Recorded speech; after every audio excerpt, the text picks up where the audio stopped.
Hey everyone, Mr. Happy here, and today I get to do a little bit of speculation. I don't do too many speculation videos, or I don't like to make too many predictions without any context, but I know I'm going to get asked about this one. My friends are going to be thinking about it, and so today we're going to be speculating about the mechanics for the next Ultimate Raid, which is still a ways away. But hey, we get to start thinking about it now. Maybe we revisit it closer to the release. Anyway, let me back up. For those of you who missed it, JP Fan Festival just happened under a week ago as of the making of this video. And among all of the myriad details about the new expansion, we learned what the next Ultimate Raid was going to be. And it is none other than Eden Ultimate. Yeah, they're skipping right from the Stormblood raid series to the Shadowbringers raid series for Ultimate themes because the Stormblood MSQ is just kind of weird. I kind of saw this coming and I was still kind of hoping for 4 Lords, but maybe one day. There's no hope, is there? Anyway, we've got Eden Ultimate coming up next, and of course, everyone who's a raider or even a non-raider who just did the story starts thinking about, oh, what do they have to do? What are they gonna do? And I just kind of want to throw my voice into that discussion. I'm going to speculate about what we will see, what we won't see, and when we just might be seeing it. So let's start with the actual name of the Ultimate, because that usually gives us a little bit of insight into what we're going to be dealing with. For example, Dragon Song's Reprise ended up being a hint we didn't even think about in advance with the rewind and whatnot. The Omega Protocol focusing on his initial goal, which becomes the core concept of the entire 20-minute monstrosity that fight puts us through. Eden Ultimate is officially dubbed Futures Rewritten Ultimate, which is the same name as the final raid tiers patch. So, patch 5.4, that was the name of that patch. And it's a fairly interesting one because it ties deeply into what the purpose of that particular raid set was, dealing with Gaia and Reen's memories of each other and trying to preserve and save Gaia through the conflict she was dealing with Mitron. And I think that's going to be the core aspect of this, much like how some of us predicted that Omega would have the Tournament of Power and were subsequently wrong about it. I think there's going to be a lot of people predicting all of the bosses from the first 2 raid tiers, from Eden's Gate and Eden's Verse.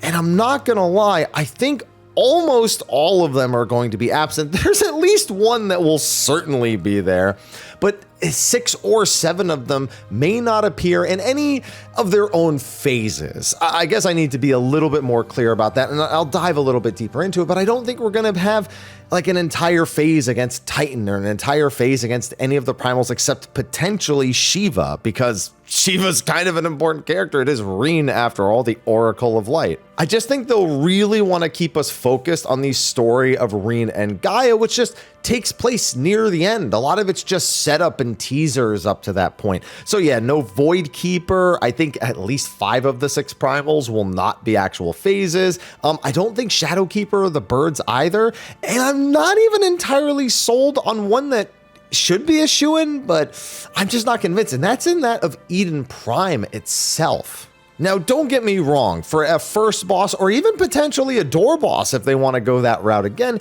Eden Prime is a strong contender. I mean, it's literally a form of Eden. It's just that it has so little to do with the grand scope of what they would be trying to achieve story-wise here, which does matter a lot for Ultimates. That's why so many bosses have been excluded from Ultimates, even if people think they should be there or are iconic enough to the experience that Raiders had. But I'm going to throw Eden Prime out there as a possibility. I wouldn't be surprised to see Eden Prime stuff happening in the other phases.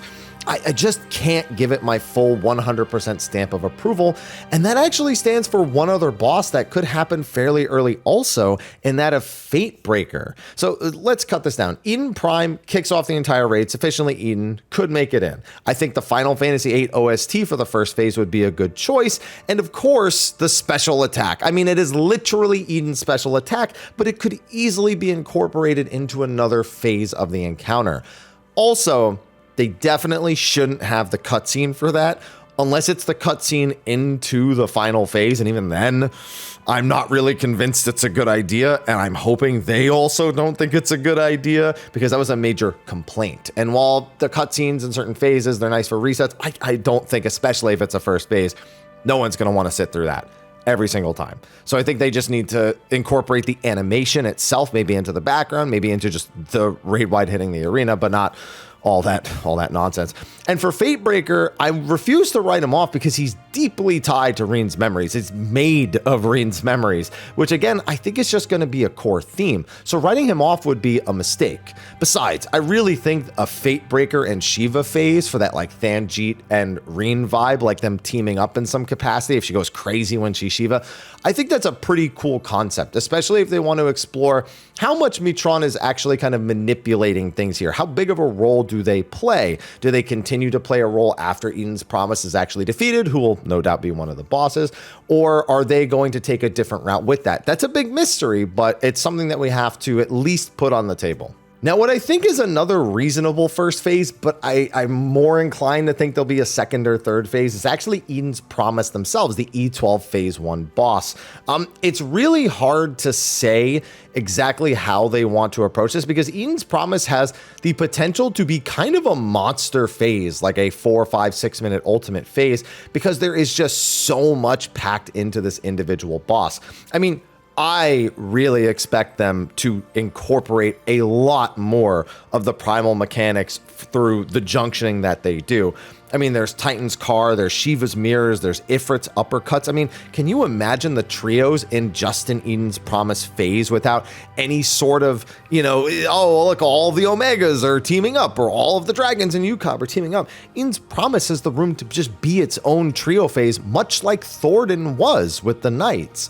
And I think they will really, really dive into that. I'm dreading that phase. Like people are thinking about, Light Rampant and all the other things that no, I think Eden's Promise has the potential to be an absolute nightmare, which is why I think it will be only as late as the third phase. And I'm assuming there's going to be 4 or 5 phases to this encounter, again, depending on how they want to go about telling the story and if they want to change the events of anything. It is called Futures Rewritten after all, so we have to assume that's, again, the core aspect of the entire thing. All the same, Eden's Promise is 100% a shoo-in. Lion Rampant, the dolls, and honestly, again, the memories. I think the memory phase from normal mode is going to be prevalent in maybe not even just this phase, maybe even the entire fight. There's going to be memories scattered about, and that could be the puzzle-like mechanic here, making sure to preserve the memories correctly, either by doing mechanics that avoid killing them, or by even selectively choosing which memories to save and which ones to destroy. Like, we may be tempted to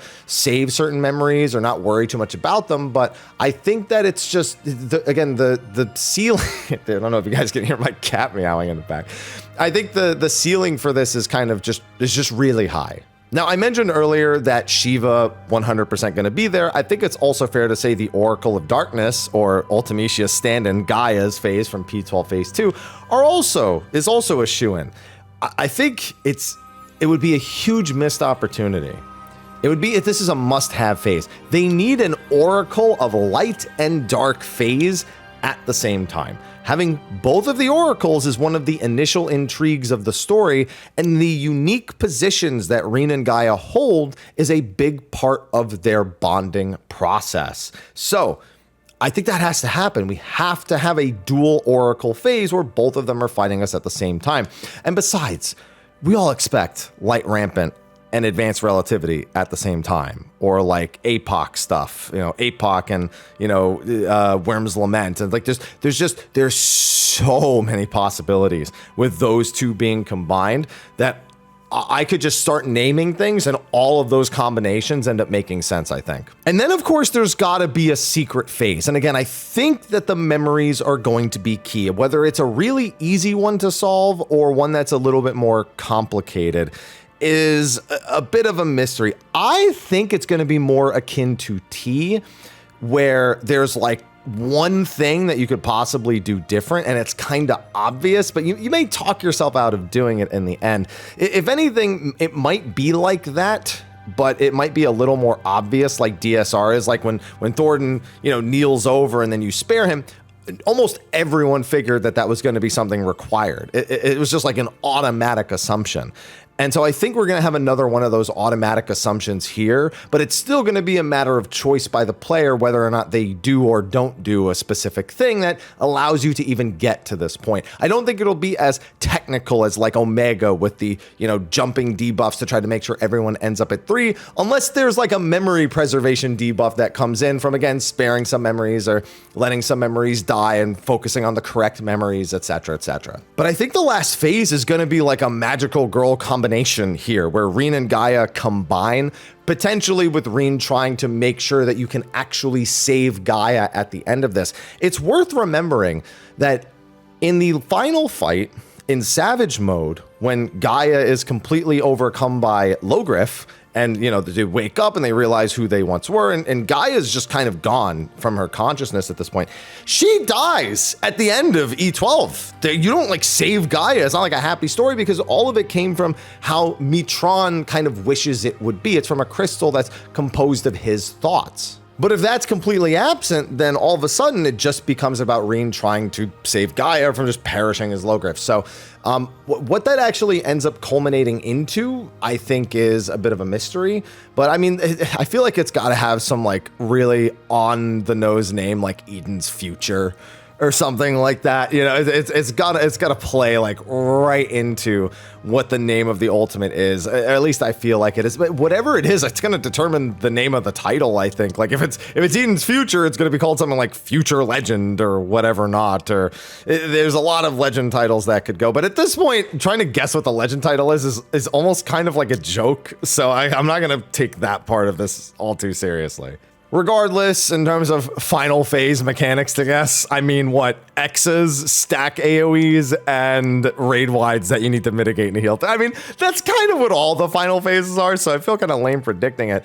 But I do kind of hope they mess around with the whole ideas of light and dark. If not in the final phase, then in the Oracle of Light and Dark phase I mentioned, because they have a lot of room to give you kind of like an etherical balancing act, I suppose, between the two, almost like an Ikaruga style thing where, you're deliberately trying to get, I guess Ikaruga, you would be swapping your color to then, absorb the color of the same kind. I mean, they could go that way, but more so just to make sure you're never deliberately hit by the same element twice, kind of like more like fire and ice mechanic back in UCOP. Maybe it's, 2 stacks, 3 stacks. Maybe that plays a part in getting to the final phase of needing to have a perfect equilibrium of both light and dark in order to survive the final attack of this phase. Like it's one of those, sky is the ceiling. And I think ever since DSR, our imaginations run a whole lot wilder because nobody's imagination went to the way DSR was going to go until we started reading the actual description, which is something I almost wish we had now is the official like in-game description of what it'll be. I know it's super early, but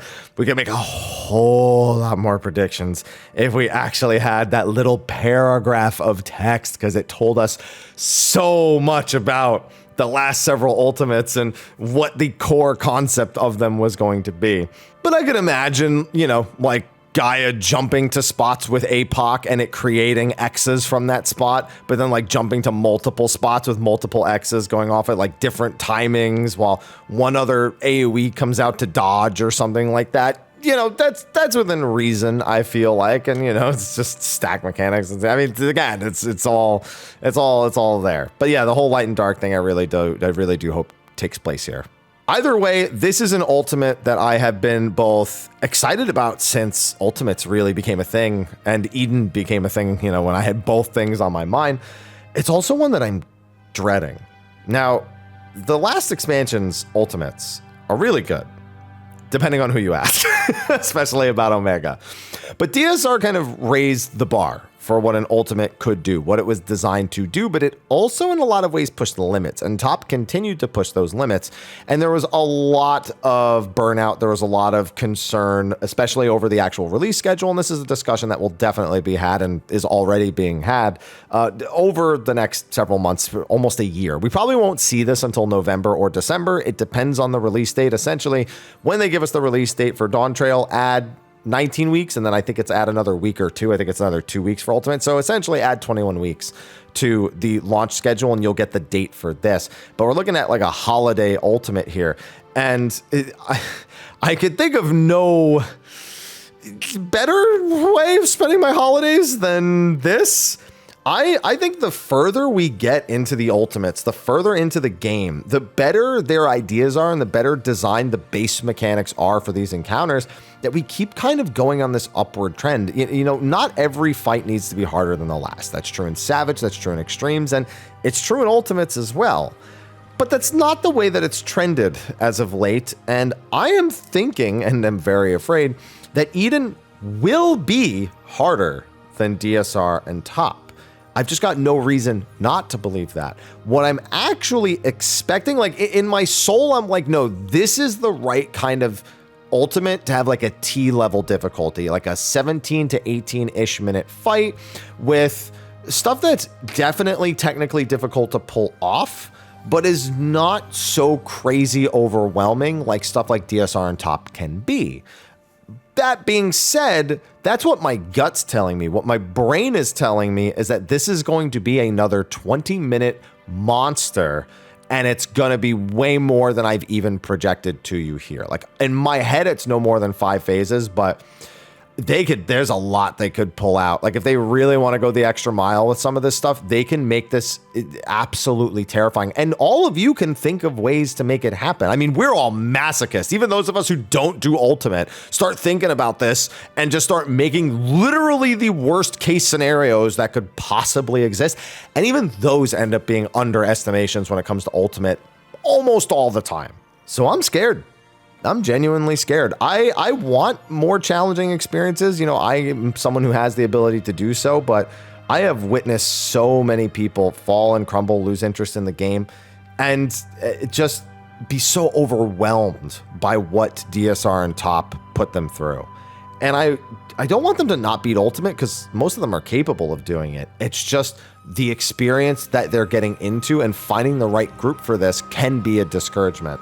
So I'm going to say this right now, regardless of the difficulty of Eden, if you're someone who's looking at Dawntrail thinking that's when you're going to finally get into Savage, that's when you're finally going to get into Ultimate, just make sure you are finding a group of like-minded people, because this is not going to be a light challenge. This is not going to be a walk in the park. I don't think we'll ever have another Uwu level prog that's kind of okay to go through the first time, but everyone does it afterwards, or just kind of, you know, you're just kind of going through the motions at that point. I don't think we're ever going to have that again. So I think you're looking at another monstrous slog here, and I don't think we're going back at this point. I think you have to expect DSR, and I'm going to use DSR and not Top as kind of the base expectation now.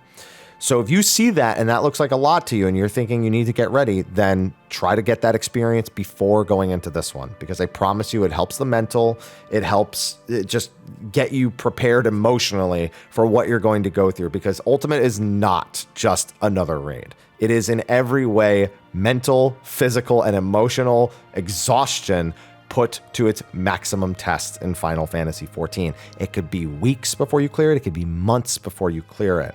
But I can tell you that when you clear an Ultimate, the elation and the emotion and the release of it all is just a massive endorphin hit. Yes! Oh, thank God! Yes! Ah! Bingo! And in that way, I've always found it worth it. So that's my little warning. That's my little heads up. Don't go into this taking it lightly, because you should be very afraid after what we dealt with in Endwalker. Anyway, Aloha has been meowing at me, and now he's actively pawing at my arm this entire recording, so I'm going to wrap this up. Anyway, let me know what your speculations are in the comment section of the video below, the route they're going to take for the story elements of it, the bosses that we're going to see, the whole 9 yards. Be sure to like and subscribe and stay tuned. We'll be doing tons of Dawntrail related content, both before its release and, of course, after. Anyway, with that, I'll see you in the next one. Until then, take care.